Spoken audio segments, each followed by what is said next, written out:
Hello there, and welcome to the Cosmic Sleep Science. I am so glad you are here. Maybe it has been a long day, or maybe you are the kind of person who likes to fall asleep thinking about distant planets and drifting moons instead of counting sheep. Either way, tonight's journey is for you. You don't need to do anything now but rest. Let your breath slow, your thoughts soften, and your body grow light as if gravity has loosened its grip. And you've begun to float quietly through space, because tonight we're going to drift gently through the mysteries of the human mind. Not in a straight line, but in soft spirals through memories and dreams, through the quiet corners where thoughts are born and emotions bloom like flowers in darkness. A story told not in theories, but in the gentle whispers of neurons, the soft dance of neurotransmitters, and the beautiful complexity of what makes you uniquely you. From the subconscious depths where dreams are woven to the conscious moments, where identity takes shape, every aspect of your psychology holds something strange and beautiful. We'll go slowly, gently, just one sleepy fact at a time. And just before we begin, if these quiet explorations help you unwind or give you a peaceful way to end your day, consider gently tapping the like button and subscribing to the channel. It helps others find their way here too, one sleepy soul at a time. Now, let's begin. Your brain rewrites your memories every time you recall them, like a story retold. When you remember something from your past, you might think you are accessing a perfect recording, like playing back a video stored in your mind's archive. But the truth is far more poetic and strange. Every time you retrieve a memory, your brain doesn't simply replay it. Instead, it reconstructs that memory from scattered fragments, pulling together pieces of sensory information, emotions, and context stored across different neural networks. And here is the remarkable part. The very act of remembering changes the memory itself. Each time you recall an experience, your brain briefly destabilizes that memory trace, making it malleable and open to modification. The current context you are in, your present emotional state, even other memories you've accessed recently, all these factors can subtly alter the memory before it gets restored. It is called reconsolidation, and it means your memories are not fixed archives, but living narratives that evolve with you. That childhood birthday party you remember so fondly, the details might have shifted over decades of retelling, influenced by photographs you've seen, stories others told you, and your current understanding of the world. Your first day of school, your first kiss, the day you learned to ride a bicycle, all these memories have been gently rewritten countless times, each recall adding tiny brushstrokes to the painting, until the original scene becomes a beautiful collaborative artwork created by every version of you that has ever existed. This isn't a flaw in the system, it is a feature. It allows you to update your understanding of past events with new wisdom, to heal from trauma by reframing painful experiences, to strengthen important memories through rehearsal while letting trivial details fade. Your past is not a museum of unchanging exhibits, but a garden that grows and transforms as you tend to it.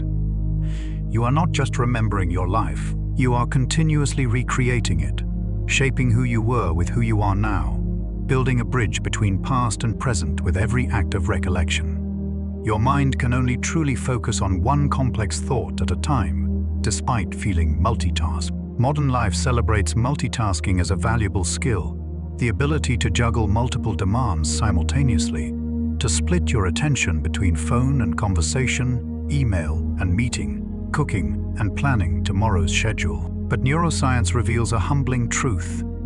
Your conscious mind, for all its remarkable capabilities, can only genuinely focus on one complex cognitive task at a time. What we experience as multitasking is actually rapid task switching. Your attention ping-ponging between different activities so quickly, it creates an illusion of simultaneity.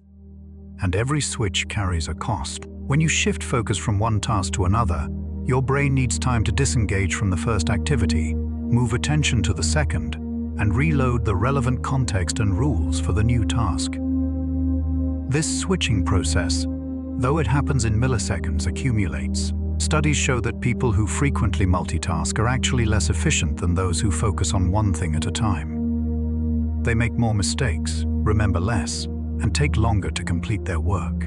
The attentional spotlight of consciousness is narrow by design. It illuminates one thing brilliantly, allowing deep processing, while everything else remains in peripheral shadow. This limitation isn't a weakness.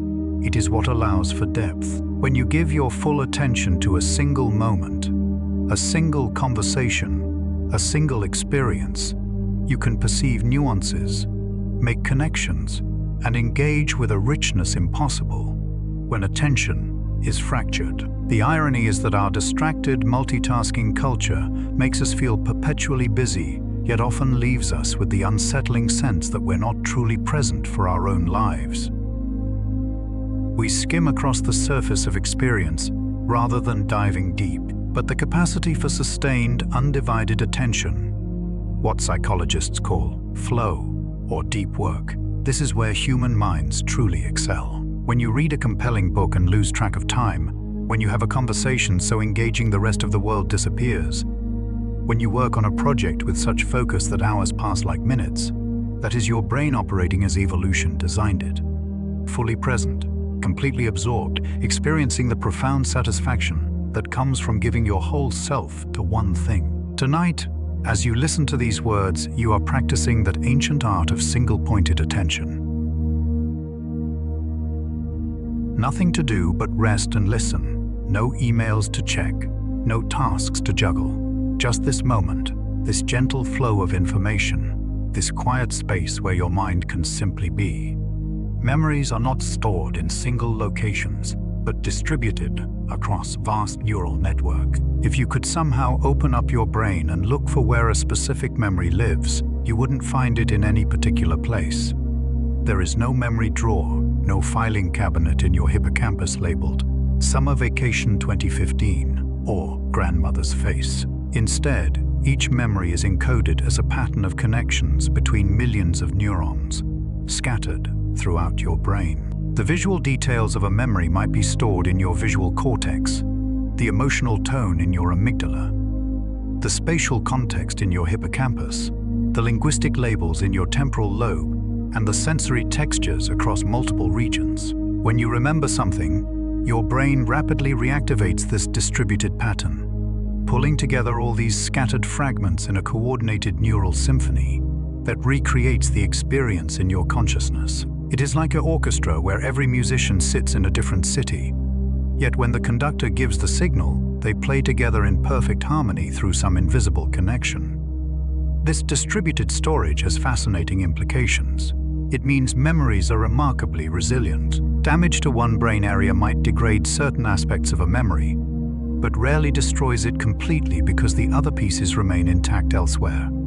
It also means memories can overlap and interconnect in complex ways. The neural patterns representing related experiences share some of the same neurons, creating natural associations. This is why smelling fresh bread might suddenly transport you to your grandmother's kitchen. Why a particular song can unlock an entire era of your life. Why walking into your childhood bedroom can flood you with emotions you hadn't felt in decades. Your memories are not isolated files, but an interconnected web, each linked to countless others through shared neurons and patterns. And every night while you sleep, your brain performs crucial memory maintenance. It strengthens important connections, weakens irrelevant ones, integrates new experiences with existing knowledge, and consolidates memories from temporary storage into long-term neural patterns. Sleep is when your brain weaves the day's experiences into the vast tapestry of your life story, finding connections, extracting meaning, and deciding what to keep and what to let fade. This is why a good night's sleep often brings clarity to problems that seemed insurmountable the evening before. Your dreaming brain has been working all night, reorganizing information, making connections, and presenting you with fresh perspectives in the morning. Right now, as you ease towards sleep, your brain is preparing for this nightly ritual of memory consolidation and integration. Let it do its work. Let the day's experiences settle gently into their proper places in the grand architecture of your mind. Your subconscious mind processes vastly more information than your conscious awareness. At any given moment, your senses are bombarded with millions of bits of information. Light waves of countless wavelengths hitting your retinas. Sound waves of infinite frequencies reaching your ears. Chemical molecules touching receptors in your nose and on your tongue. Pressure, temperature, and texture data from nerve endings across your skin. Proprioceptive signals from muscles and joints telling you where your body is in space. Interoceptive signals from your organs reporting on internal states. If all this information reached your conscious awareness simultaneously, you would be utterly overwhelmed, drowning in a tsunami of sensation. So your brain filters aggressively. It selects only the tiniest fraction of available sensory input to bring into conscious awareness. Perhaps a few dozen bits, per second out of millions received. Everything else gets processed subconsciously. Your visual system constantly monitors your peripheral vision without you consciously seeing it, ready to alert you if something important appears. Your auditory system tracks background sounds while you focus on a conversation, prepared to grab your attention if someone says your name across a crowded room. This phenomenon, called the cocktail party effect, demonstrates how your subconscious mind is always listening, always processing, even when your conscious attention is elsewhere. Your subconscious handles far more than just sensory filtering. It runs your breathing, maintains your heartbeat, regulates hormones, coordinates complex motor programs like walking or typing, monitors for threats, tracks social cues, generates emotional responses, and influences decisions through intuitions and gut feelings you can't quite explain. Studies using brain imaging reveal that your brain often makes decisions several seconds before you become consciously aware of having made them. The neural activity predicting a choice lights up in subconscious regions, and only afterward does conscious awareness catch up with a feeling of having decided. This doesn't mean free will is an illusion. Rather, it suggests that consciousness is the tip of an enormous psychological iceberg. The vast bulk of your mental life happens beneath the surface of awareness, in the dark depths, where millions of neural processes hum along constantly, maintaining your body, filtering reality, learning patterns, storing memories, and generating the intuitions and impulses that consciousness then narrates and interprets. You are far more than what you consciously know about yourself. Beneath your awareness lies an incredibly sophisticated intelligence that has been shaped by millions of years of evolution and your entire lifetime of learning. It is the part of you that knows how to heal a wound, how to recognize a face in a fraction of a second, how to sense danger before consciously identifying the threat, how to fall in love with someone for reasons you can't fully articulate. Trust this deeper intelligence. It has been keeping you alive and navigating complexity since long before your conscious mind could think in words. And tonight, as consciousness fades into sleep, this subconscious mind will continue its work, processing the day's experiences, solving problems, and preparing you for tomorrow, all while you rest peacefully, unaware of the profound work happening in the depths. Your sense of self is constructed moment by moment by your brain. The feeling of being you, that core sense of identity and continuity, seems so fundamental and unchanging that you probably never question it. You wake up each morning feeling like the same person who went to sleep the night before. Your memories, personality, preferences, and sense of existing as a unified consciousness all combine to create what seems like a solid, permanent self. But neuroscience reveals something both unsettling and beautiful. This sense of self is not a fixed entity, but an ongoing construction. A story your brain tells itself constantly, weaving together memories, sensory input, emotions, and narratives into a coherent identity. People who suffer certain types of brain damage demonstrate how fragile this constructed self can be. Damage to specific regions can cause people to lose recognition of their own limbs, to deny that half of their body belongs to them, or to believe strangers are imposters pretending to be loved ones. These conditions reveal that self-awareness depends on specific neural processes that can be disrupted. When those processes fail, the sense of self fragments or transforms in bizarre ways. Even in healthy brains, the self is surprisingly malleable. Simple experiments can create what is called the rubber hand illusion. If someone strokes a rubber hand and your hidden real hand simultaneously, your brain quickly incorporates the rubber hand into your body schema, and you'll flinch if the rubber hand is threatened. Your sense of where you ends and the world begins is constantly being calculated and updated based on available information. Meditation practitioners report that with practice, the boundaries of self can seem to dissolve, revealing a more fluid relationship between observer and observed, between self and world.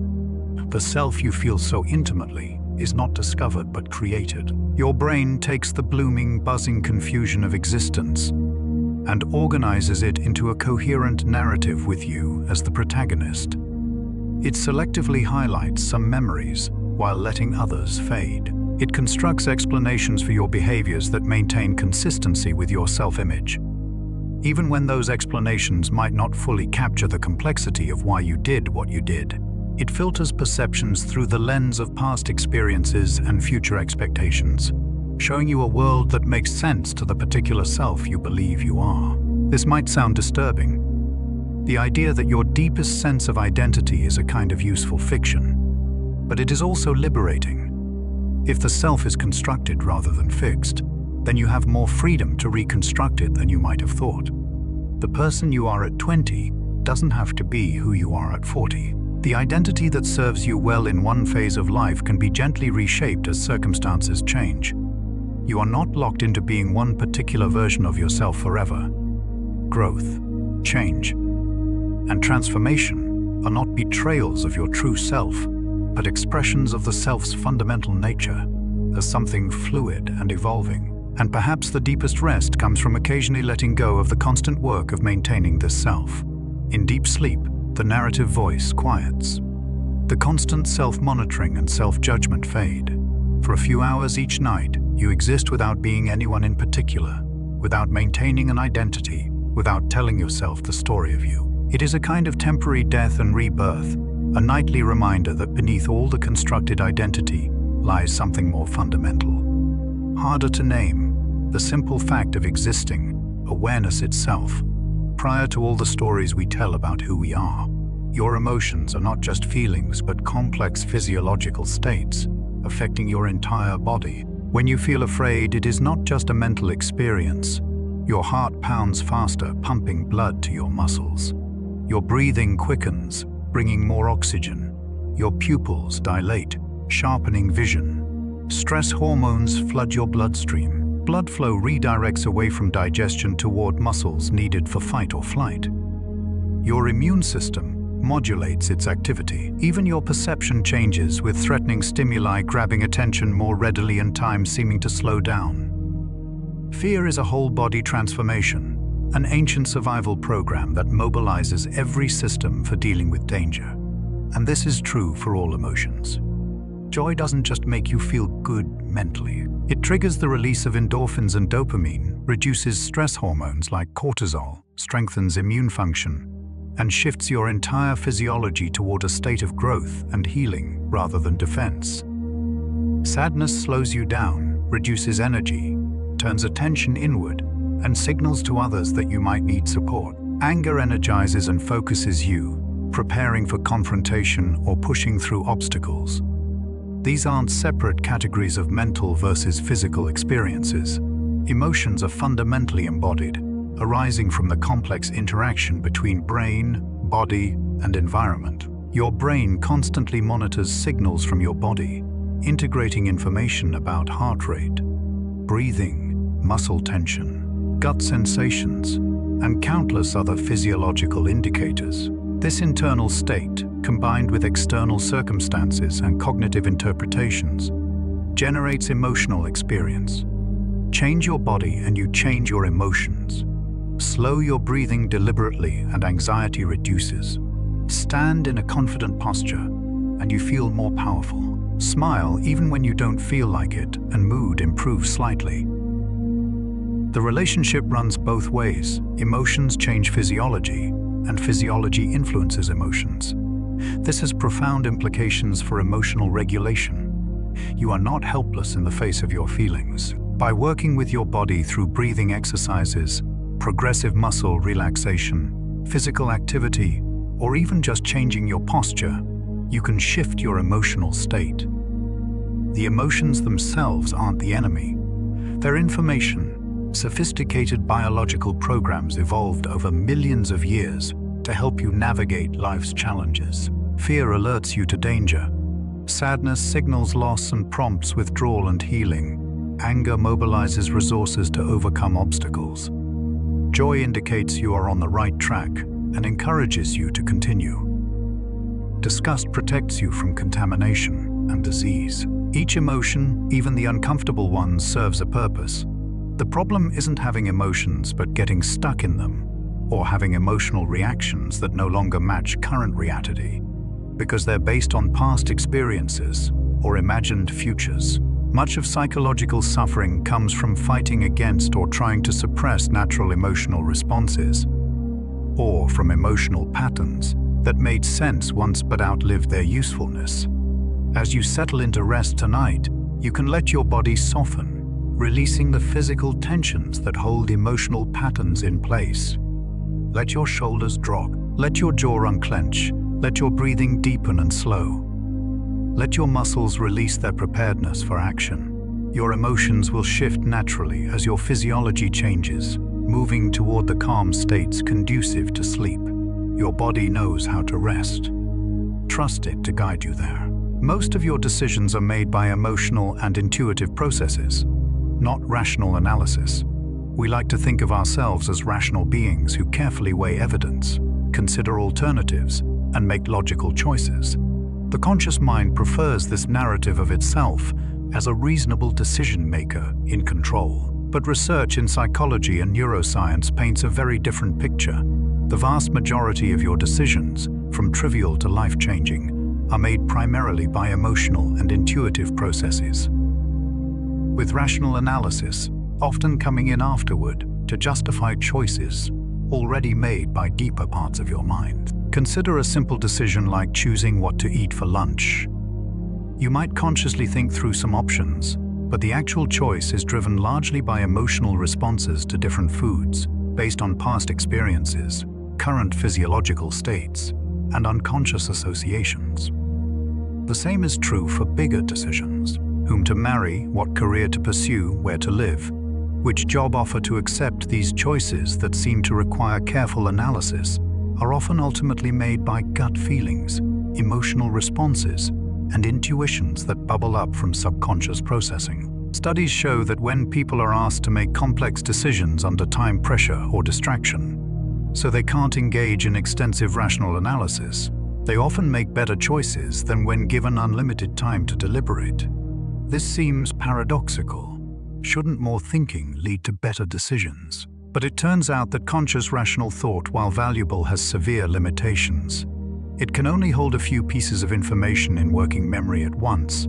It operates slowly, and it is easily biased by how information is framed. Meanwhile, your subconscious can process vast amounts of information simultaneously, drawing on lifetime patterns and learning to generate feelings and intuitions about what is right. When you meet someone new and immediately feel comfortable or uneasy, that is your subconscious integrating countless tiny cues, micro-expressions, tone of voice variations, and body language signals too subtle for conscious awareness, comparing them against patterns learned from thousands of past social interactions, and delivering a summary emotional signal: trust or caution. Often this intuitive judgment is more accurate than any list of pros and conscious mind could generate. This doesn't mean rational analysis is useless. It is valuable for checking intuitions, spotting logical flaws, considering long-term consequences, and overriding emotional impulses when necessary. The ideal is integration, allowing intuition and emotion to generate possibilities and preferences, then using rational thought to examine those options, spot problems, and make final refinements. But first, you have to recognize that much of the real decision-making work happens beneath conscious awareness, in neural networks that have been shaped by your entire history of experiences. This is why it is often wise to sleep on important decisions. During sleep, your brain continues processing information, making connections, and integrating different considerations. You might go to bed confused about what to choose and wake up with a clear sense of the right path. Not because you consciously thought it through, but because your dreaming brain did the work of integration overnight. Trust yourself more than you might think you should. That gut feeling that tells you something is right or wrong. That intuitive sense of what to do next.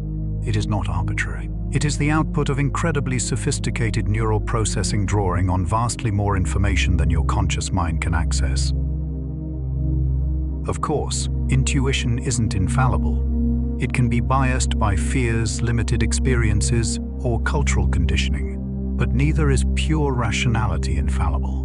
Both are tools. Learn to listen to your emotions and intuitions while also engaging your analytical mind. And recognize that the feeling of having made a decision rationally, with careful thought and logic, is often itself an illusion. A story consciousness tells about choices that were really made in the depths of your mind, for reasons you'll never fully articulate. You literally cannot see reality as it actually is, only your brain's interpretation. Your eyes seem like windows through which you look out at the world as it truly is. But vision doesn't work that way at all. Light enters your eyes and stimulates photoreceptors on your retinas, which convert photons into electrical signals. Those signals get processed through multiple layers of neurons in the retina itself before even leaving the eye.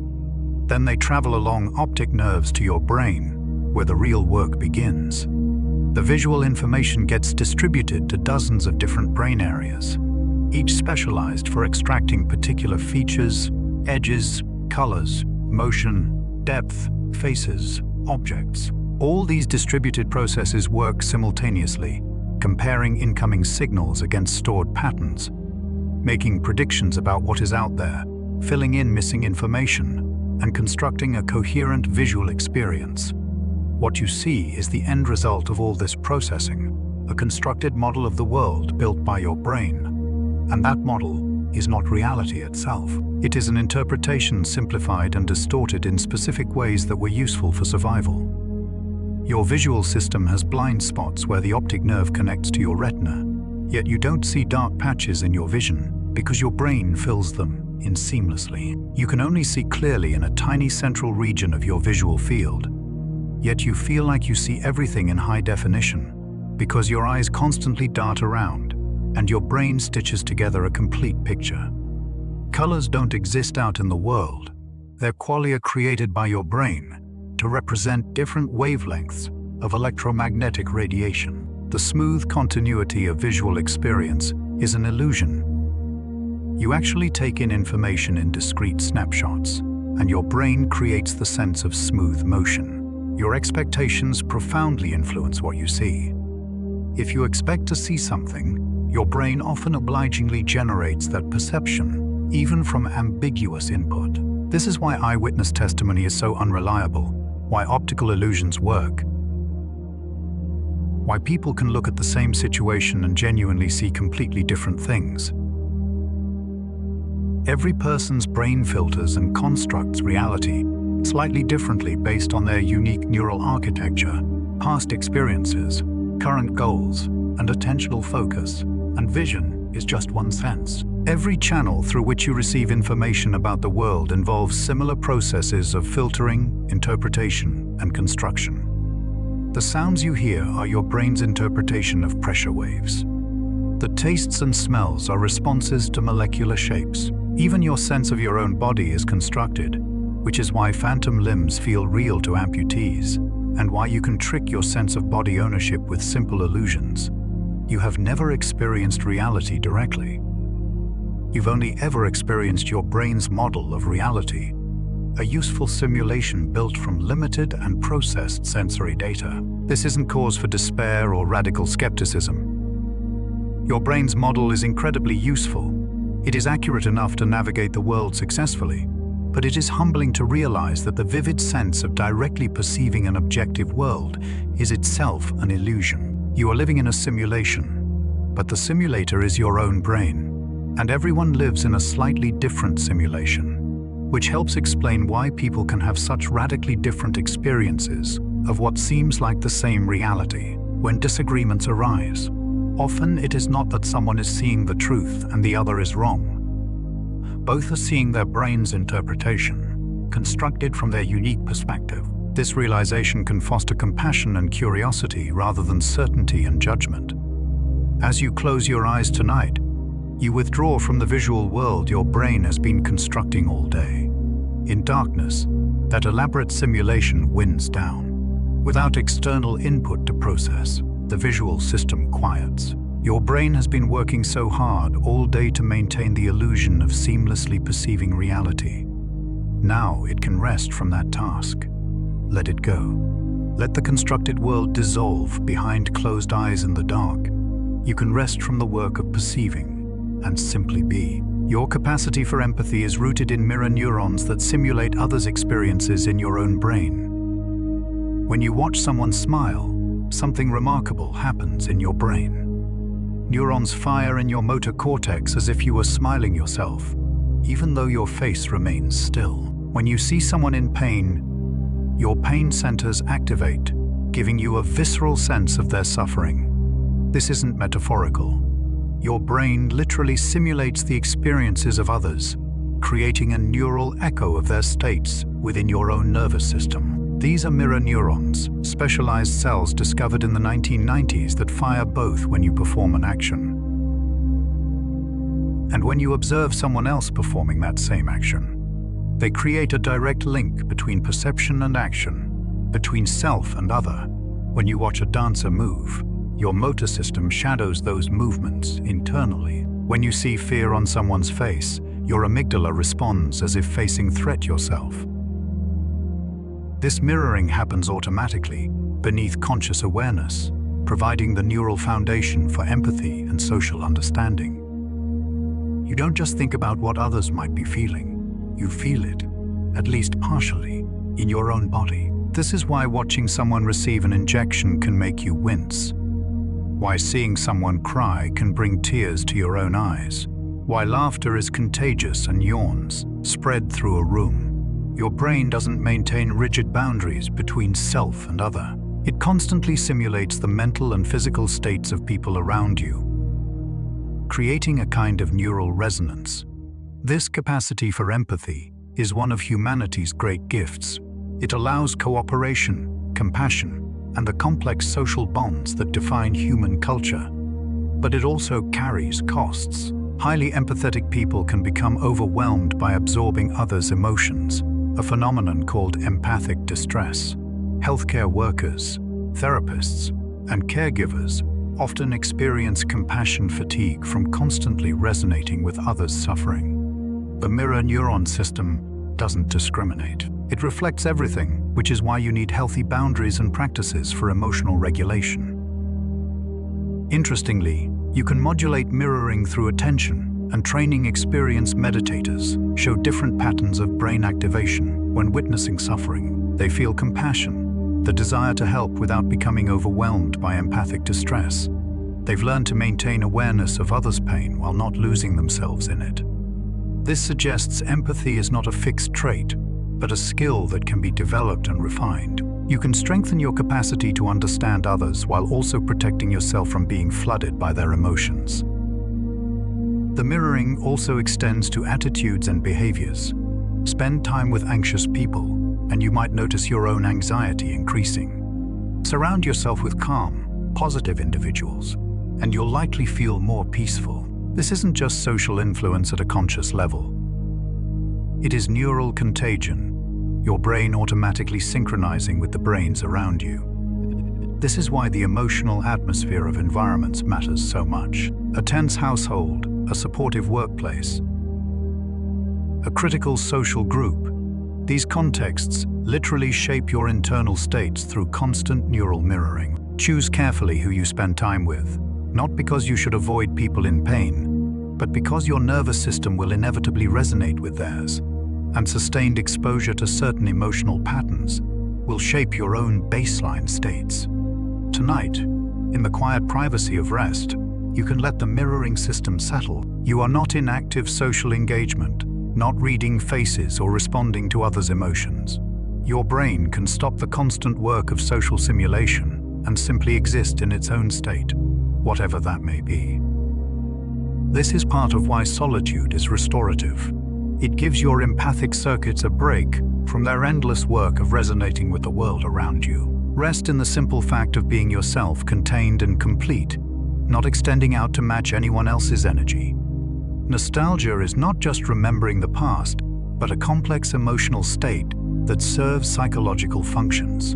That bittersweet feeling that washes over you when you hear a song from your teenage years. Smell something that reminds you of childhood, or stumble across an old photograph. That is nostalgia. For a long time, it was dismissed as mere sentimentality, or even considered pathological, an unhealthy dwelling on the past. But psychological research has revealed that nostalgia serves important functions for mental health and well-being. Nostalgia is not simply remembering. It is a particular flavor of autobiographical memory characterized by a mix of happiness and longing, a sense of warmth. When you feel nostalgic, you are typically recalling personally meaningful experiences, often from your youth or from pivotal moments in your life.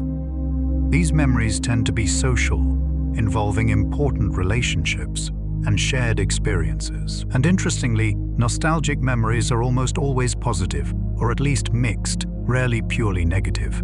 Your mind seems to naturally edit the past through a softening filter when evoking nostalgia, highlighting the good while letting difficulties fade. Studies show that nostalgia provides several psychological benefits. It increases feelings of social connectedness, reminding you of meaningful relationships and your place in a web of connections. It enhances positive mood and self-regard, reinforcing your sense of having lived a worthwhile life. It provides existential comfort in the face of uncertainty or meaninglessness, linking your present self to your past and creating a sense of continuity and coherent narrative. It can even reduce anxiety about death by connecting you to something larger than the present moment. People tend to experience nostalgia more during times of stress, loneliness, or transition. It is a psychological resource you automatically draw on when current circumstances are difficult. By mentally returning to times when you felt happy, connected, and secure, you remind yourself that such states are possible and that you've survived hard times before. Nostalgia is not escapism, but a way of bringing resources from the past to bear on present challenges. The memories themselves might be idealized, but the feelings of connection and meaning they generate are real and helpful. This is why certain objects, songs, smells, and places become precious over time. They serve as portals to nostalgic states, reliable triggers for accessing those warm feelings of connection and meaning. A worn stuffed animal, a favorite book from childhood, a particular piece of music. These aren't valuable for their objective properties, but for their ability to evoke emotional states that sustain you. And nostalgia changes across the lifespan. Young children rarely experience it because they haven't accumulated enough autobiographical history. Adolescents begin to feel it keenly as they develop more complex self-concepts and start to sense time passing. Adults use nostalgia to maintain identity continuity across major life transitions. And for elderly people, nostalgia can be profoundly important, a way of affirming that their life mattered, that they loved and were loved, that their existence created ripples in the world. Some people worry that nostalgia means they're stuck in the past or unable to be present. But research suggests otherwise. Nostalgia doesn't conflict with present engagement.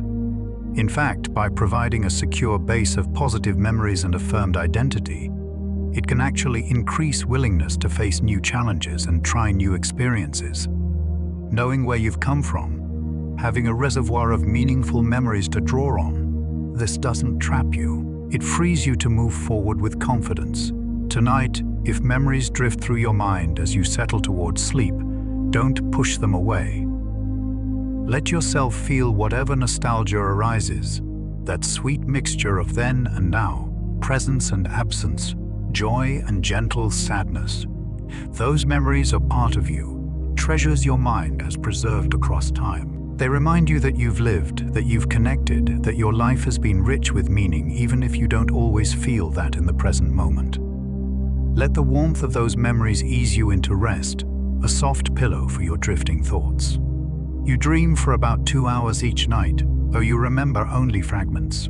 Every night, whether you recall it or not, you spend roughly 2 hours in vivid dream states during REM sleep. Your brain generates complex narratives, bizarre scenarios, emotional dramas, and surreal imagery with all the intensity of waking experience. These dreams occur in cycles throughout the night, with REM periods getting longer and dreams getting more elaborate as morning approaches. Yet most of this mental activity vanishes upon waking. You might remember a dream from the final REM period if you wake directly from it, but the earlier dreams dissolve into nothing, as if they never happened. Why do you dream? This question has fascinated humans throughout history and remains partially mysterious even to modern neuroscience. Dreams don't seem to serve one single function, but rather multiple overlapping purposes.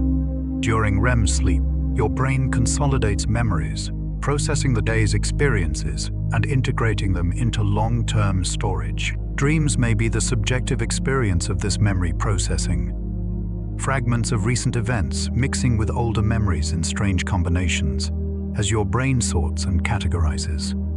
Dreams also appear to process emotions, particularly difficult or threatening ones. The amygdala and other emotion-related structures are highly active during dreaming, while the prefrontal cortex that normally regulates emotions is relatively quiet. This allows you to experience intense emotions in a safe context, working through fears, anxieties, and unresolved conflicts without the constraints of waking logic. Some researchers suggest dreams serve as a kind of emotional regulation, discharging the intensity of feelings so they don't overwhelm you during waking hours. Dreams may also facilitate creative problem solving. The strange associations and impossible scenarios of dreams reflect your brain making connections it wouldn't make while awake and bound by realistic constraints. Many artists, scientists, and inventors have reported breakthrough insights coming from dreams. The dreaming mind can explore possibilities, combine concepts in novel ways, and arrive at solutions that elude the more rigid waking consciousness. Even nightmares, distressing as they are, seem to serve a purpose. They allow you to practice responding to threats in a simulated environment. Your brain generates scary scenarios and lets you experience fear and develop coping responses, all while your body is safely paralyzed in sleep. This dream rehearsal might prepare you for real dangers or help you process traumatic experiences in manageable doses. The content of dreams is deeply personal, drawing on your unique memories, concerns, and psychological patterns. While some dream symbols are culturally common, there is no universal dream dictionary. A snake might represent danger to one person, wisdom to another, or might simply appear because you saw one on television before bed. Dreams speak in the language of associations, emotions, and imagery rather than logical propositions. They reveal more about your emotional landscape than about objective reality. Across cultures and throughout history, humans have sought meaning in dreams, viewing them as messages from gods, windows into the soul, or prophecies of the future. Modern psychology is more modest in its claims, but no less fascinated. Dreams are windows into your inner world, revealing concerns, fears, wishes, and creative potentials that might not be accessible to waking consciousness. You might not need to analyze every dream for hidden meaning, but paying attention to recurring themes, strong emotions, and personally significant symbols can offer insights into your psychological state. As you drift into sleep tonight, your dreaming mind will eventually stir to life. You'll travel through impossible landscapes, meet people who don't exist, experience events that defy physics and logic. For those hours, the impossible will seem completely normal.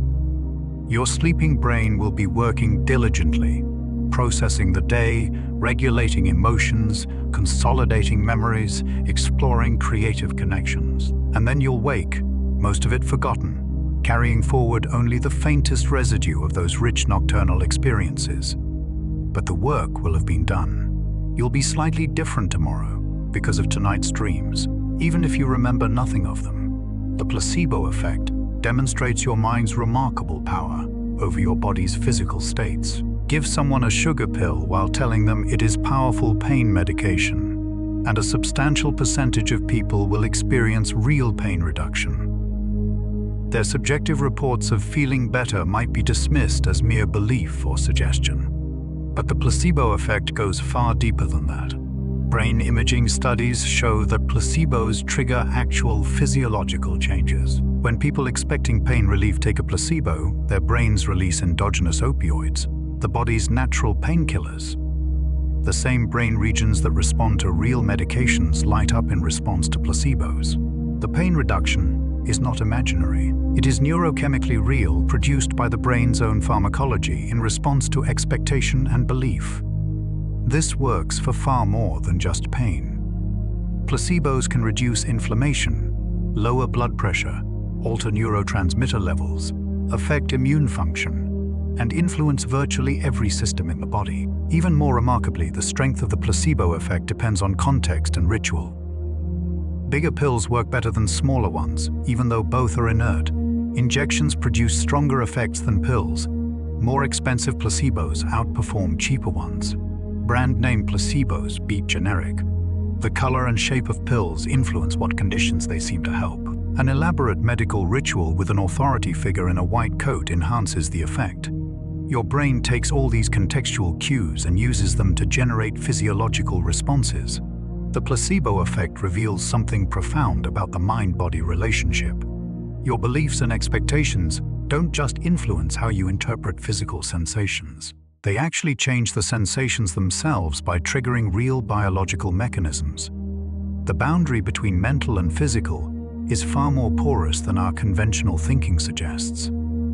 Interestingly, placebos work even when people know they're taking placebos, as long as they're told that placebos can be effective. This seems paradoxical, but it demonstrates that the effect comes not just from deception, but from engaging the brain's healing and regulatory systems through ritual, attention, and expectation.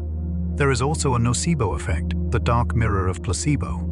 If you expect something to cause harm, it often does, even if the substance is inert. Tell people they're receiving a drug with certain side effects, and many will develop those exact symptoms even if they got a placebo. Warn someone that a procedure will hurt, and they'll experience more pain than if you suggest it will be mild. Your expectations shape reality. This has enormous implications. It suggests that much of healing is collaborative, involving not just the medication or treatment, but the entire context in which it is delivered, including the patient's beliefs and expectations. It explains why bedside manner matters, why hope and positive thinking can affect medical outcomes, and why the same treatment can have different effects depending on how it is framed and delivered. It also points to the healing potential within each person. Your brain has powerful regulatory systems that can reduce pain, fight inflammation, modulate immune responses, and promote healing. These systems usually operate outside conscious control, but they can be engaged through meaning, ritual, expectation, and belief. You are not merely a passive recipient of medical interventions. You are an active participant whose psychology influences physiology in profound ways. This isn't about blaming people for illness or suggesting you can just think yourself healthy. Biology sets real limits, and severe conditions require real medical treatment. But within those limits, your mind has more influence over your body than materialist medicine often acknowledges. As you rest tonight, you might notice how your mental state affects your physical experience. Worry and tension create tightness and discomfort. Calm and ease allow muscles to soften and breathing to deepen. This isn't just perception changing. It is your nervous system responding to your mental state, releasing different neurochemicals, adjusting muscle tension, modulating immune function. Your mind is continuously regulating your body, and your conscious thoughts and feelings influence that regulation. Let yourself settle into an expectation of restoration. Trust that your body knows how to heal and rejuvenate during sleep.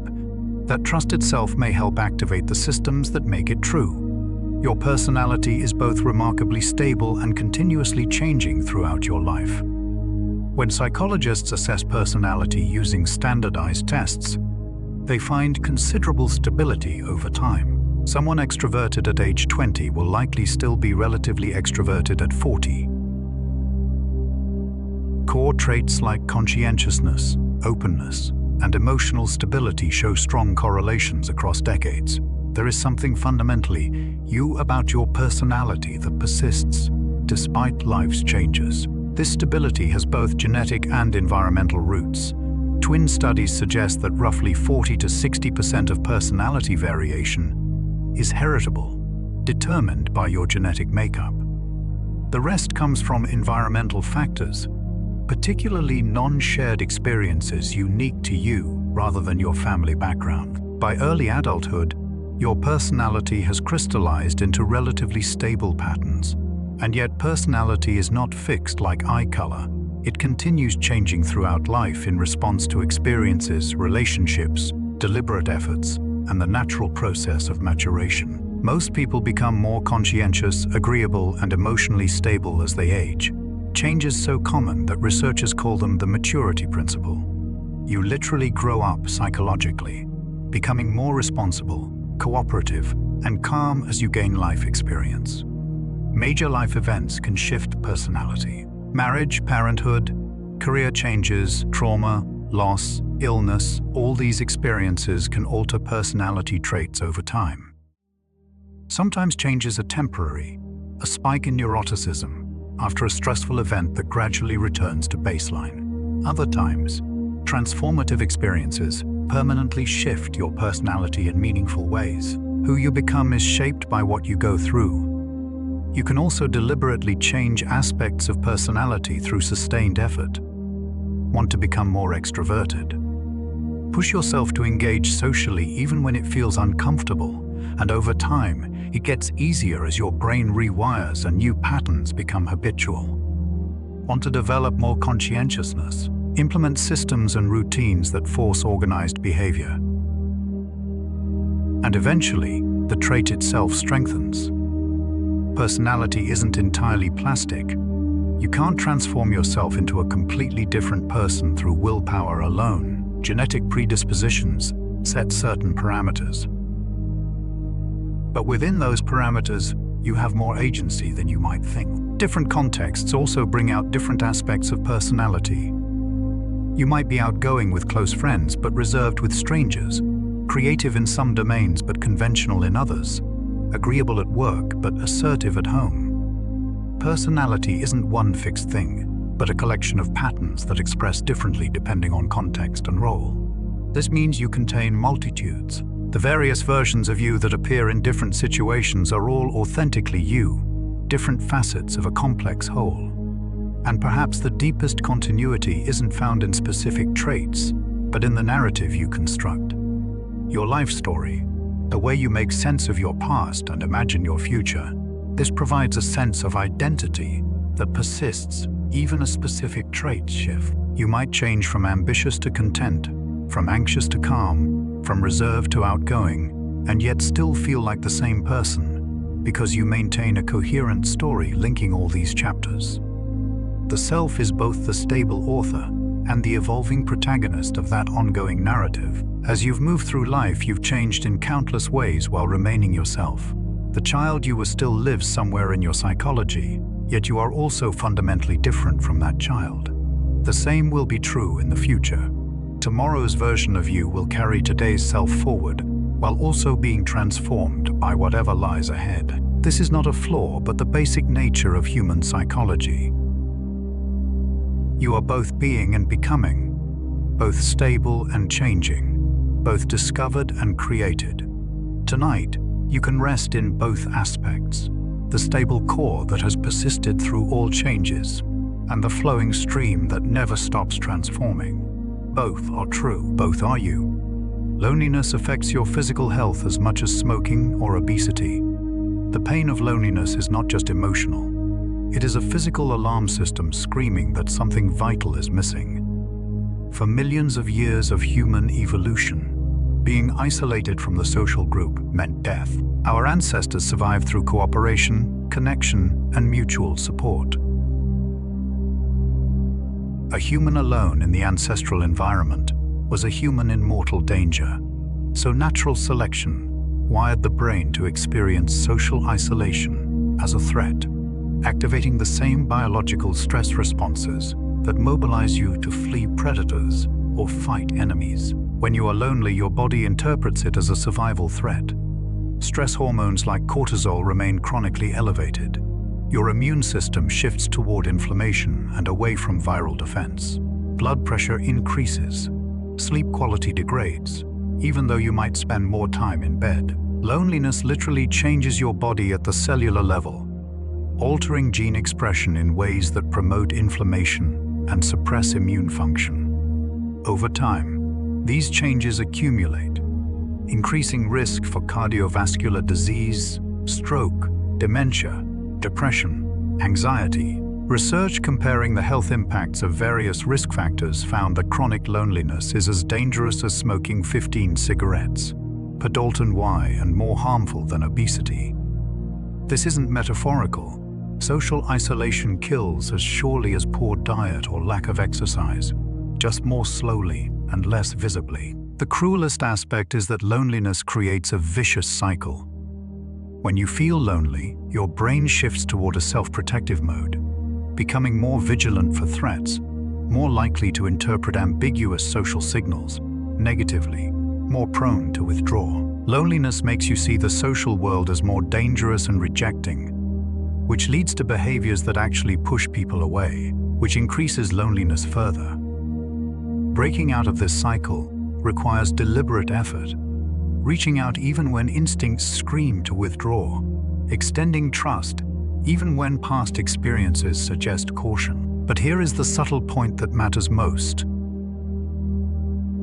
Loneliness is not about being alone, but about feeling disconnected. You can be lonely in a crowd, surrounded by people yet still feeling isolated and unseen. And you can be alone without being lonely, experiencing solitude as peaceful and restorative rather than threatening. The key difference is whether you feel your aloneness is chosen and temporary or forced and permanent. Whether you trust that connection is available if you want it, or believe you are fundamentally unlovable and isolated. What protects against loneliness isn't the number of relationships, but their quality. Having one person who truly knows and accepts you provides more benefit than dozens of superficial acquaintances. The research is clear. What matters is having at least a few relationships characterized by trust, vulnerability, mutual support, and genuine care. Even one such relationship can buffer against the health impacts of loneliness. Modern life has created an epidemic of loneliness despite unprecedented technological connection. Social media provides the illusion of connection, while often increasing feelings of isolation. Urban environments bring millions of people into physical proximity, while social atomization leaves everyone strangers. Work demands, long commutes, and cultural individualism all conspire to fray the social fabric. The result is that despite living in the most populated era of human history, many people feel more isolated than ever. Addressing loneliness requires intentional effort at multiple levels. Individually, it means pushing past fear to initiate and deepen connections. Communally, it means creating spaces and practices that bring people together. Societally, it means recognizing that social connection is not a luxury, but a fundamental need as important as food, water, and shelter. Your mental and physical health depend on feeling part of something larger than yourself, on knowing you matter to others and others matter to you. Tonight, even in the solitude of your bed, you are not truly alone. You are connected to the vast network of human lives, past and present. Every person who has ever felt what you feel, struggled with what you struggle with, hoped and feared and wondered. You are part of an unbroken chain of conscious beings stretching back to the origin of humanity and forward into an unknown future. And in your immediate life, There are people who would care if you disappeared, whose lives you've touched in ways you might not fully realize. Let yourself feel that connection, even in absence. Let it ease the ache of any loneliness and remind you that you belong to the human family. Your anxiety often comes from your brain's prediction errors, not actual present danger. Anxiety feels like a response to real threats, but most of the time, it is not. You are not actually being chased by a predator or facing imminent harm when anxiety surges. Instead, you are experiencing your brain's prediction system gone awry. Your brain is fundamentally a prediction machine, constantly using past experience to anticipate what will happen next.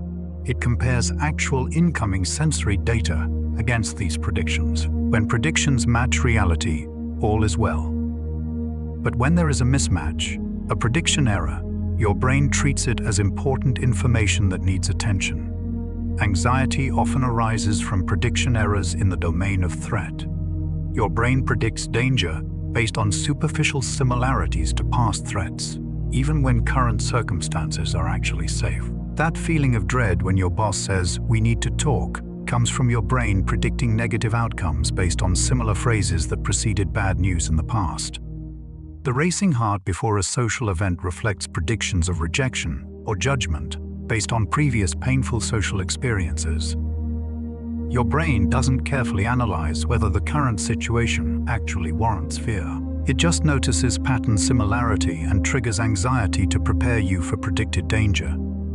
This explains why anxiety can feel so irrational. You know intellectually that the situation is safe, but you feel terrified anyway. Your conscious, rational mind recognizes there is no real threat, but older, faster parts of your brain have already activated the threat response based on pattern matching. The physical sensations of anxiety, racing heart, shallow breathing, muscle tension, these are real. Your body is genuinely preparing for danger, even though that danger exists only in your brain's predictions, not in present reality. Anxiety disorders often involve this prediction system, becoming oversensitive and overactive. After trauma, the brain becomes hypervigilant, seeing threats everywhere because it is updating its model of the world to danger is always possible. With generalized anxiety, the prediction system seems stuck generating threat forecasts, even in objectively safe situations. With social anxiety, the brain consistently predicts social rejection and judgment. With panic disorder, the brain misinterprets normal body sensations as signs of catastrophic threat, creating a feedback loop where anxiety about anxiety triggers more anxiety. The good news is that prediction-based anxiety can be updated through new experiences. When you face feared situations and nothing bad happens, your brain gradually updates its predictions. The mismatch between predicted disaster and actual safety becomes new data that shifts future predictions. This is the basis of exposure therapy, repeatedly providing the brain with experiences that contradict anxious predictions until the predictions themselves change. You can also work with the physical symptoms directly, since anxiety is partly the body preparing for action that isn't needed. Discharging that mobilized energy through movement, exercise, or deliberate muscle relaxation can reduce the intensity. Slow breathing sends signals to the brain that there is no real emergency, helping to down-regulate the stress response. Understanding anxiety as prediction error rather than accurate threat detection can itself be helpful. When you feel anxious, you can remind yourself that this feeling doesn't necessarily mean danger is present. It means your brain is making predictions based on past patterns, and those predictions might not match current reality. This creates a slight cognitive distance from the feeling, a space where you can choose how to respond rather than automatically reacting. Most anxiety isn't preparing you for something that is actually about to happen. It is an echo of the past projected onto the future, a prediction error that feels like truth. As you settle into rest tonight, you can let the prediction system quiet. In the darkness and safety of your bed, there is nothing to predict, nothing to prepare for, nothing that requires vigilance or readiness. Let your brain stop its constant forecasting work. Let the future dissolve, Let there be only this moment, safe and still, requiring nothing of you but rest. Your mind creates the experience of time, which is far more flexible than clock measurements suggest. Time seems like an objective feature of reality, something that flows at a constant rate measured precisely by clocks and calendars. But your psychological experience of time is remarkably fluid, stretching and compressing in ways that have nothing to do with actual duration. A fun afternoon with friends flies by in what feels like minutes, while a tedious meeting seems to drag on forever, despite lasting the same measurable time. This isn't just a matter of attention or enjoyment affecting your judgment. Your brain actually processes temporal experience differently depending on various factors. When you are in danger or intense emotional states, time can seem to slow down dramatically. People report that during accidents or falls, they experienced events in slow motion, seeing details they normally wouldn't notice, and having time to think complex thoughts in what must have been only seconds. Brain imaging shows that during these high arousal states, your brain processes more information per unit of time, laying down denser memories. It is not that time actually slows, but that your brain records more details. And when you recall the event later, the richness of the memory makes it seem like it must have lasted longer than it did. The same day can feel different lengths, depending on your activities. A day packed with novel experiences seems longer in retrospect because you've encoded many distinct memories. A routine day where nothing unusual happens feels shorter because fewer distinct memory traces were laid down. This is why time seems to accelerate as you age. Childhood summers felt endless because everything was new and memorable. Adult years fly by in part because more days blur together in routine sameness, creating fewer distinctive memories to mark temporal passage. Your sense of present duration also changes with attention and engagement. In states of flow, when you are completely absorbed in an activity, hours can pass unnoticed. You emerge from deep focus shock to discover how much clock time has elapsed while you were immersed. Conversely, when you are bored or anxiously waiting, time crawls because you are constantly checking it. Each glance at the clock, creating a new temporal marker that makes duration feel longer. Different cultures and individuals also have varying relationships with time. Western industrial societies tend to be rigidly time-conscious, scheduling life in precise increments and feeling stress about time scarcity. Other cultures have more relaxed temporal orientations, less focused on clock time and more attuned to natural rhythms and social timing. Some people are chronically future-oriented, always planning ahead. Others are more present-focused, living in the moment. Still others spend much mental energy in the past, reminiscing and ruminating. Your temporal orientation affects your experience of life's pace and your sense of time abundance or scarcity. Meditation and mindfulness practices often aim to alter temporal experience, helping people expand the present moment and reduce the mental time travel that creates anxiety about the future and depression about the past. When you are fully present without constantly referencing past or future, the present moment can feel more spacious and less rushed. Even without formal practice, you've probably had moments where time seemed to stop, perfect instance of beauty or connection that felt eternal despite lasting only seconds.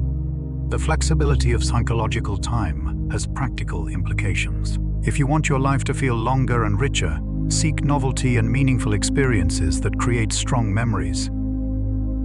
If you want difficult experiences to pass more quickly, try to maintain routine and avoid dwelling on them, which would strengthen the memory traces that make duration feel longer in retrospect. If you want to enjoy the present more fully, practice bringing attention to current experience rather than letting your mind wander to other times.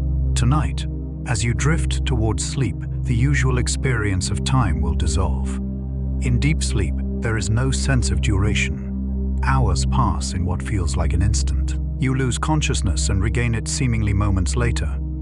Though the clock reveals that significant time elapsed, sleep is a nightly practice in letting go of temporal awareness, in existing outside the flow of time that structures waking life. In dreams, time becomes even more fluid, with entire narratives seeming to unfold over days while actually occurring in minutes. Let yourself release the grip on time. Let go of past and future. Let the present moment expand until it contains everything, spacious and timeless, and now that goes on forever, in the stillness of rest. Habits form through neural pathways that make repeated behaviors increasingly automatic. Every action you take creates a pattern of neural firing in your brain. The neurons involved in planning the action, executing it, and processing its outcomes all activate in sequence. The first time you perform a behavior, this activation pattern is weak and effortful, requiring conscious attention to coordinate all the steps. But your brain has a remarkable property called neuroplasticity, the ability to change its structure and function based on experience. When you repeat a behavior, the neural pathway associated with it strengthens. The connections between involved neurons become more efficient, requiring less energy to activate and less conscious oversight to execute. This is the formation of a habit. What initially required deliberate thought and effort becomes automatic, a sequence your brain can run with minimal conscious involvement. This process freed up tremendous cognitive resources for early humans. Imagine if every time you walked, you had to consciously coordinate every muscle contraction, every shift of balance. You'd never be able to think about anything else. By automating frequently performed sequences through habit formation, your brain allows conscious attention to focus on novel problems while routine behaviors run on autopilot. Habits form through a three-part loop: cue, routine, and reward. A cue triggers the habit, some context or signal that tells your brain to initiate the automatic sequence. The routine is the behavior itself, the sequence of actions that constitute the habit. The reward is whatever benefit you get, which reinforces the neural pathway and makes the habit more likely to activate next time the cue appears.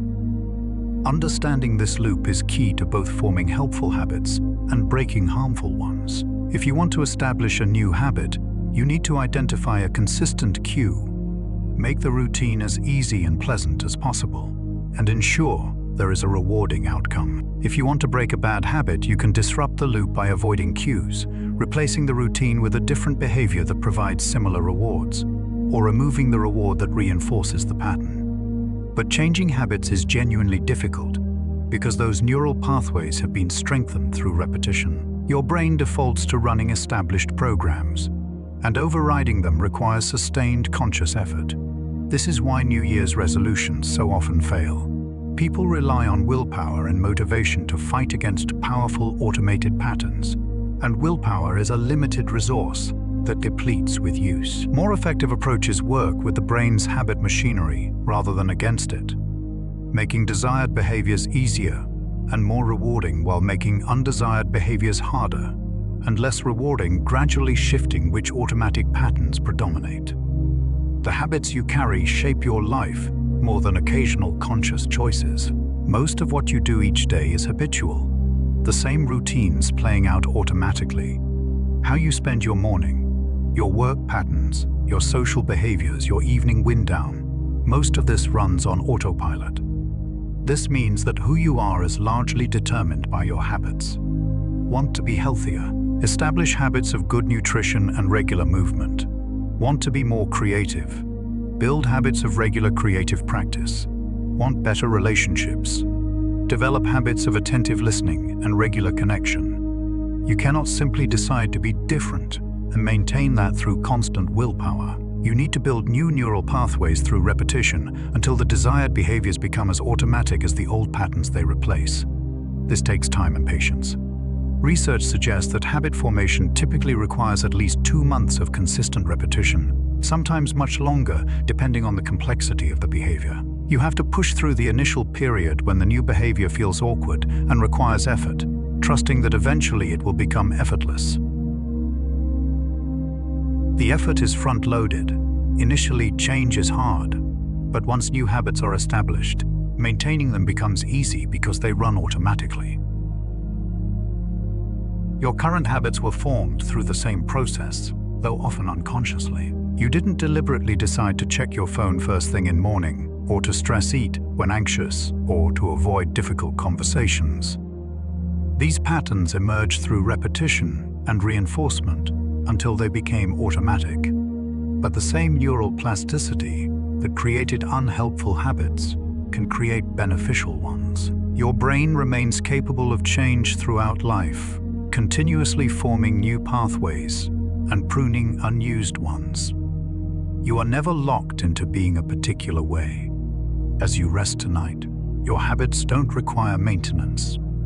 The automatic patterns quiet along with conscious thought. Your brain takes a break from running programs and instead enters maintenance mode, consolidating the day's experiences and optimizing neural networks.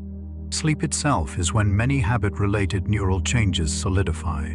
Behaviors practiced during the day get encoded more permanently during sleep.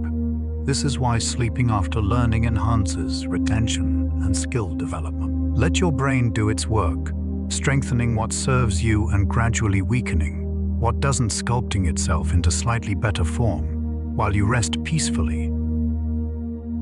Unaware of the profound changes happening in the darkness, mindfulness is not about stopping thoughts but changing your relationship with them. When people first encounter mindfulness meditation, they often misunderstand the goal. They think the point is to quiet the mind, to stop thoughts from arising, to achieve some blissful state of mental silence. Then when they try it and thoughts keep bubbling up, they feel like they're failing. But mindfulness is not about controlling or suppressing mental content. It is about awareness and observation, noticing thoughts without getting caught in them, watching the stream of consciousness flow by without being swept away by the current. Your mind produces thoughts constantly, and that is completely normal. The average person has thousands of thoughts per Dalton. Some estimate it is closer to 60,000. Most are repetitive, recycling familiar worries, memories, plans, and reactions. Many arise unbidden, triggered by associations you are barely aware of. A smell reminds you of childhood, which reminds you of a person, which triggers an emotion, which generates a thought, all in a fraction of a second. You don't choose most of your thoughts. They simply appear in consciousness. And then you engage with them, following them into elaborate mental narratives that can consume attention for minutes or hours. Mindfulness practice involves noticing this process. You sit quietly and observe the arising and passing of thoughts without following them. A thought appears, I need to respond to that email. Instead of immediately planning your response or worrying about the consequences of not responding, you simply note planning thought or worry thought and let it pass, returning attention to your breath or whatever anchor you are using. Another thought arises. This is boring. I'd rather be doing something else. Again, you notice it. Resistance thought. Without judging it or yourself for having it, you just observe it arising, and if you don't feed it with attention, fading away. This creates a profound shift in your relationship with thinking. You begin to see thoughts as events in consciousness, rather than as truth or as definitions of yourself. The thought, I am a failure, is not a fact about reality. It is just a thought, a pattern of neural firing that creates words in your awareness. You can notice it without believing it or identifying with it. The thought, I can't handle this, is not a limitation of your capacity. It is just fear manifesting as language. You can observe it and choose to act differently than the thought suggests. This doesn't mean thoughts don't matter, or that you should ignore their content entirely. Some thoughts convey useful information, help you solve problems, or express genuine insights. The point is to become aware of thinking, rather than being unconsciously controlled by it. When you are lost in thought, the thinker and thoughts are merged. You are your thoughts. Mindfulness creates separation, a space of awareness in which thoughts appear. You are the awareness in which thoughts arise, not the thoughts themselves. This shift reduces suffering dramatically. Much of psychological pain comes from identification with negative thoughts, from believing every critical or anxious thought that appears. When you can observe these mental patterns without getting tangled in them, they lose much of their power. You still feel emotions, you still think thoughts, but you are less controlled by them. There is a stability of awareness that persists even as mental content fluctuates. Mindfulness also reveals just how chaotic and undisciplined the untrained mind is. It jumps from topic to topic, gets distracted constantly, fixates on problems, replays past conversations, imagines future scenarios, judges everything, generates elaborate narratives about the smallest events. Meditation teachers sometimes call it monkey mind, restless and chattering, rarely still. But this isn't a personal failing. It is the default mode of human consciousness. Your mind evolved to constantly scan for problems, predict threats, plan actions, and make sense of experience. Stillness was not advantageous for survival. What mindfulness offers is the ability to step out of that default mode when helpful, to have some choice about where your attention goes, rather than being yanked around by every thought and stimulus. And contrary to what you might expect, this capacity doesn't require hours of meditation. Even brief regular practice, just a few minutes daily of observing thoughts without engagement, gradually changes your relationship with your mind. You develop what psychologists call meta awareness of your own mental processes. You start noticing in daily life when you've been lost in thought, and you can gently return to present experience. You catch yourself mid-rumination and choose to redirect attention. You observe anxiety arising without immediately believing the catastrophic predictions it generates.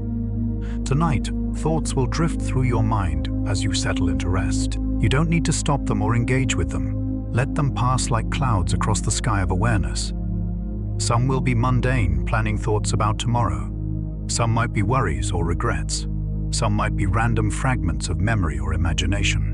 Whatever appears, you can simply notice it without getting involved, without following the thread into elaborate mental stories. Just observe, let pass, and return to the simple present sensation of resting in bed. Your awareness is vast enough to hold all thoughts without being defined by any of them. Rest in that spacious awareness, the silent background in which all mental content appears and disappears, the one constant in the ever-changing flow of consciousness. Gratitude practiced regularly can rewire your brain toward greater well-being and happiness. The human brain has a negativity bias, a tendency to prioritize and remember negative experiences over positive ones. This made evolutionary sense. An ancestor who remembered where the dangerous predator lived had better survival odds than one who forgot. An individual who dwelt on social rejection learned to avoid behaviors that alienated the group. Natural selection favored brains that learned more from negative experiences than positive ones. The cost is that modern humans naturally tilt toward noticing what is wrong rather than what is right, focusing on problems and threats, while taking blessings for granted. This negativity bias contributes to anxiety, depression, and general dissatisfaction. You can receive 10 compliments and 1 criticism, and your mind will fixate on the criticism. You can have a day where 99 things go fine, and 1 thing goes wrong, and you'll ruminate on the thing that went wrong. Your brain is designed to do this, to scan for and prioritize negative information.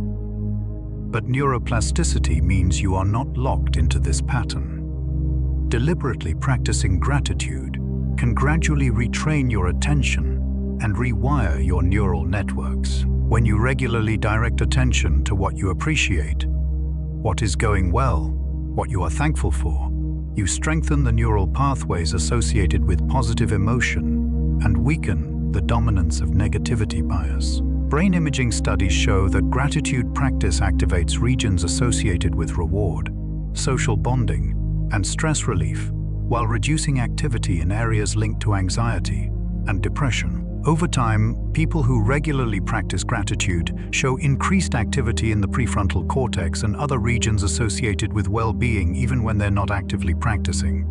The brain literally changes structure to support a more positive default state.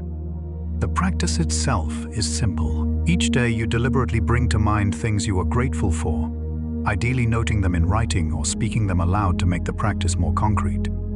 These don't need to be major blessings.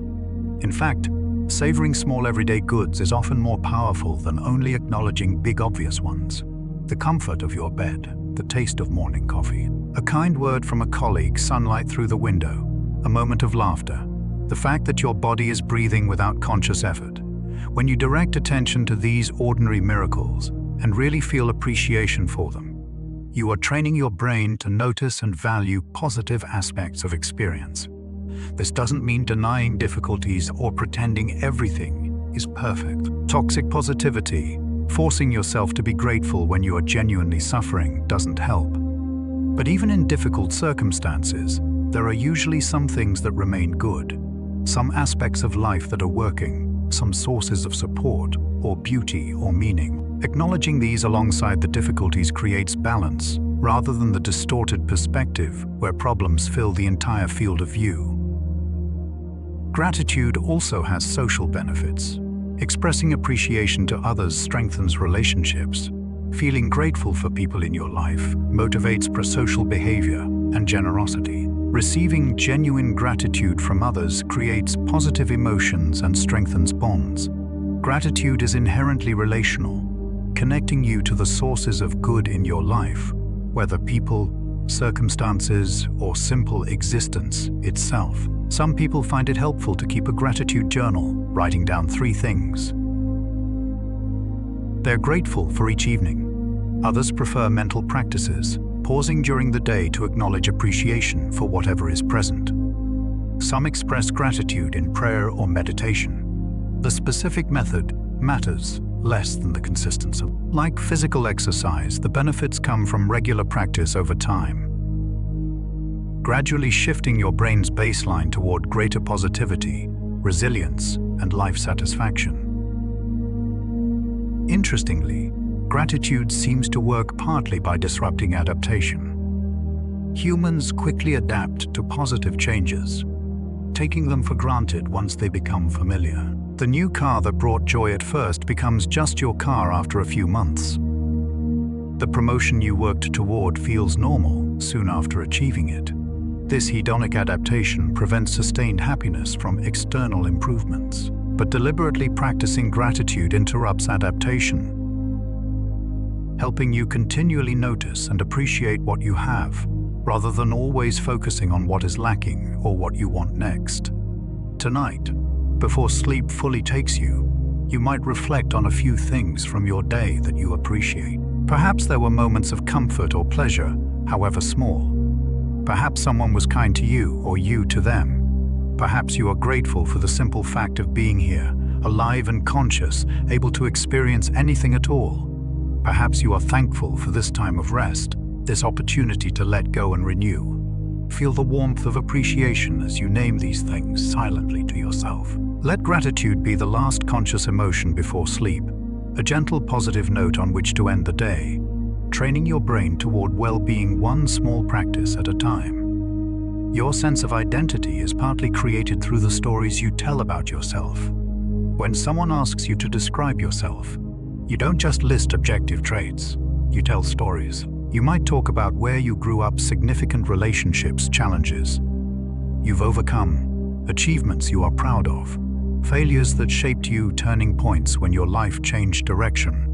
These narratives are how you make sense of your life, creating coherence and meaning from the disconnected experiences that make up existence. Your identity is not simply a collection of facts, but a story, an ongoing narrative with you as the main character.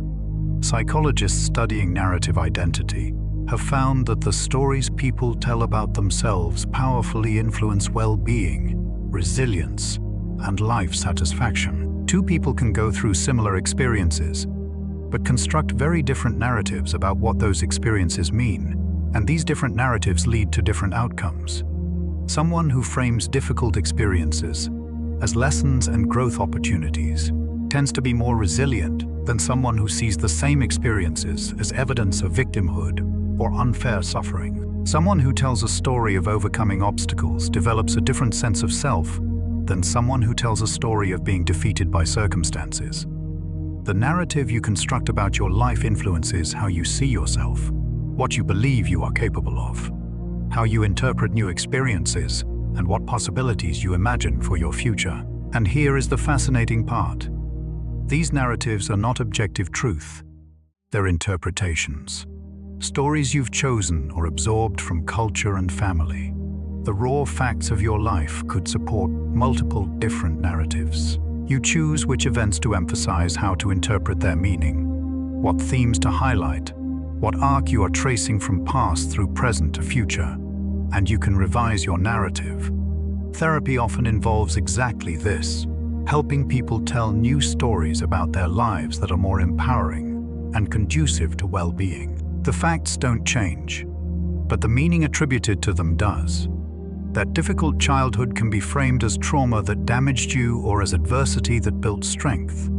That career setback can be a sign of your inadequacy or a redirection toward better alignment with your values.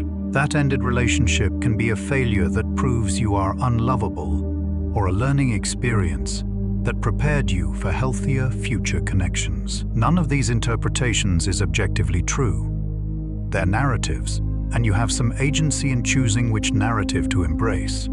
Cultural narratives also shape personal ones. American culture often emphasizes stories of individualism, self-reliance, and upward mobility. Other cultures highlight different themes, such as family obligation, spiritual development, or acceptance of fate.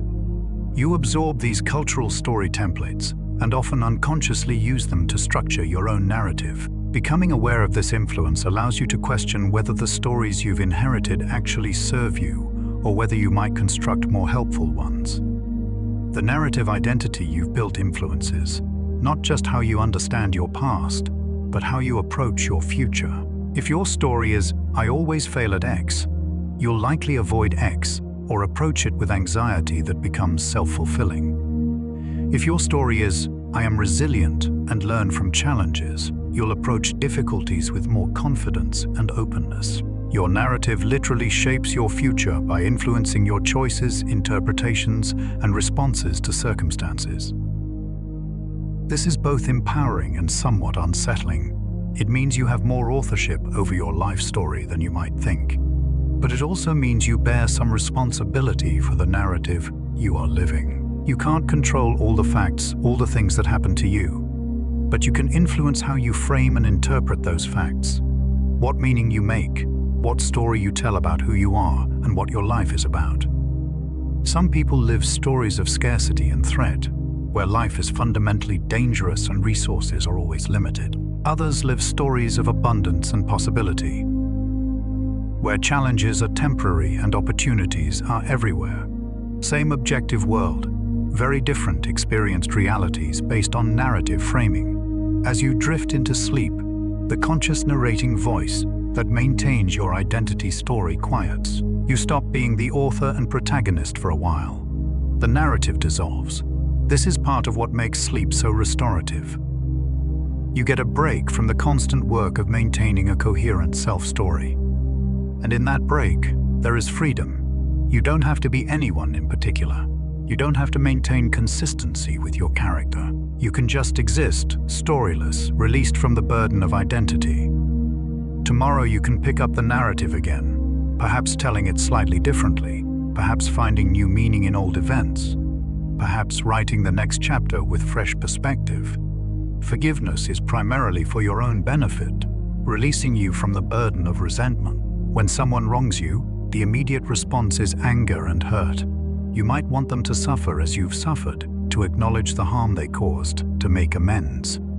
You might replay the event repeatedly, imagining confrontations or revenge, feeling the emotional wound over and over.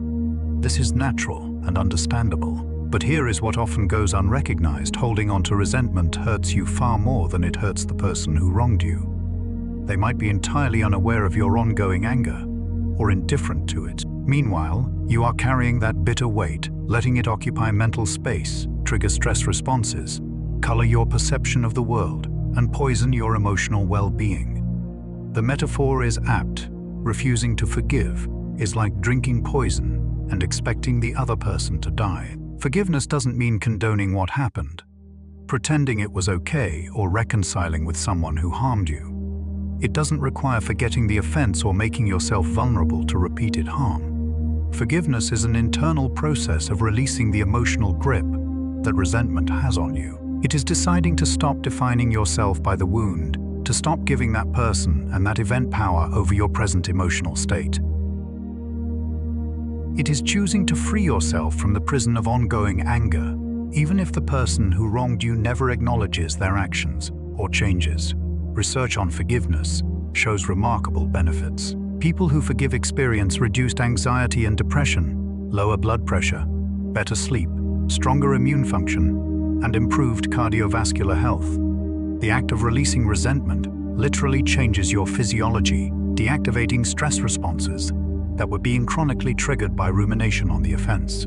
Forgiveness doesn't happen all at once. It is often a gradual process of choosing repeatedly to let go, to redirect thoughts away from the offense, to reframe the story you are telling about what happened. Some find it helpful to try understanding the other person's perspective, recognizing that hurt people, that everyone is struggling with their own difficulties, that the harm done to you was likely not about you but about their own pain and limitations. This doesn't excuse their behavior, but it can soften the sharp edge of personal affront. Others find it helpful to focus on the ways holding resentment is limiting their own life. What could you do with all the mental energy currently devoted to anger? How might your life be different if you weren't carrying this burden? What possibilities become available when you are no longer defined by this wound?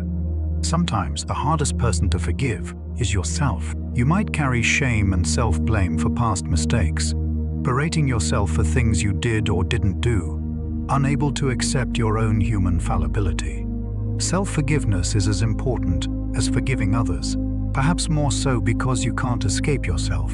The same principles apply. Acknowledge the harm without continuing to punish yourself. Recognize that you did the best you could with the awareness and resources you had at the time. Choose to release the burden of shame that is not serving any constructive purpose. Compassion is the foundation of forgiveness, both for others and yourself. When you can see everyone, including yourself, as imperfect humans doing their best with limited understanding and abundant pain, forgiveness becomes more accessible. This doesn't mean there are no consequences for harmful actions. Justice and accountability remain important, but you can want appropriate consequences while also releasing the emotional poison of resentment. You can set boundaries to protect yourself while also choosing not to carry hatred. As you rest tonight, consider whether there are resentments you are holding that might be ready to release. Is there someone, including possibly yourself, whom you could begin to forgive? Not for their sake, but for yours. Not condoning their actions, but freeing yourself from the weight of ongoing anger. Forgiveness is a gift you give yourself, permission to stop carrying burdens that serve no purpose except to diminish your own peace. Let those weights drop one by one, leaving you lighter and freer, able to move forward unburdened by the past. Sleep itself is when your brain performs essential maintenance and healing. Everything we've discussed tonight, memory consolidation, emotional regulation, habit formation, neural plasticity, all of this depends critically on sleep. While you are unconscious and resting, your brain is anything but inactive. It is performing vital functions that cannot happen while you are awake. During sleep, your brain clears out metabolic waste products that accumulate during waking hours. A system called the glymphatic system, which is much more active during sleep, flushes out toxins, including proteins associated with Alzheimer's disease. Your neurons literally shrink slightly during sleep, creating more space between cells for fluid to flow through and wash away debris. This cleaning process is essential for cognitive health, and may be one reason why chronic sleep deprivation is associated with increased dementia risk.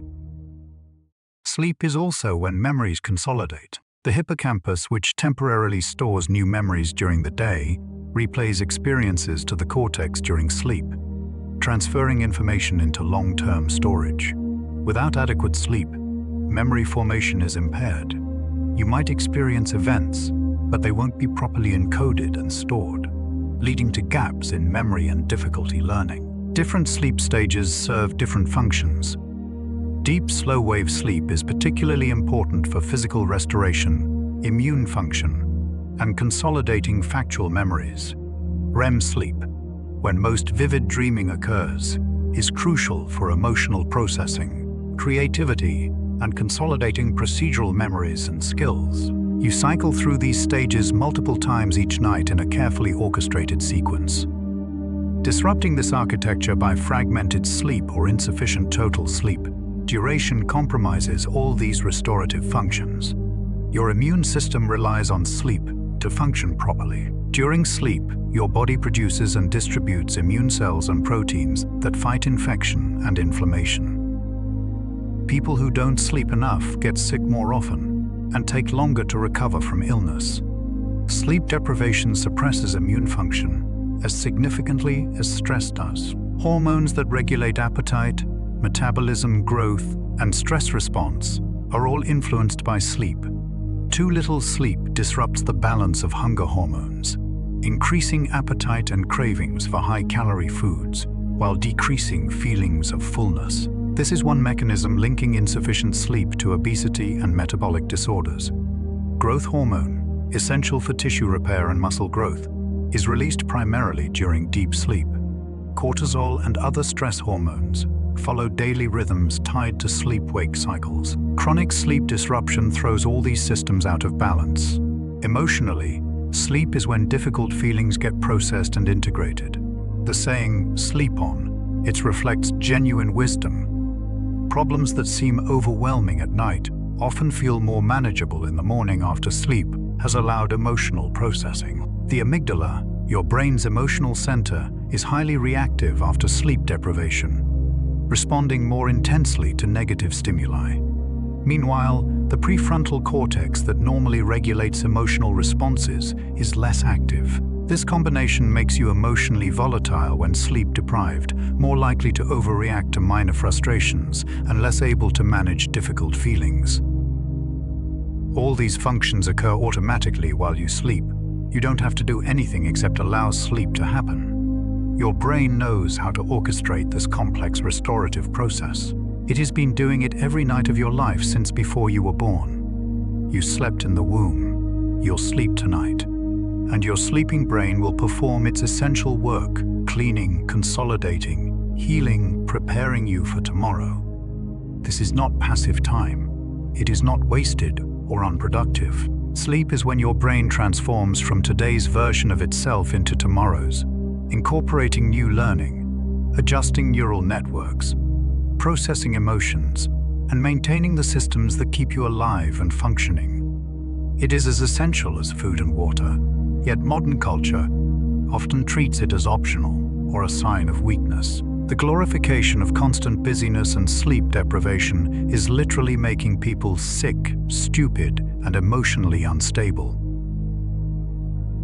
Prioritizing sleep is one of the most important things you can do for your physical and psychological health.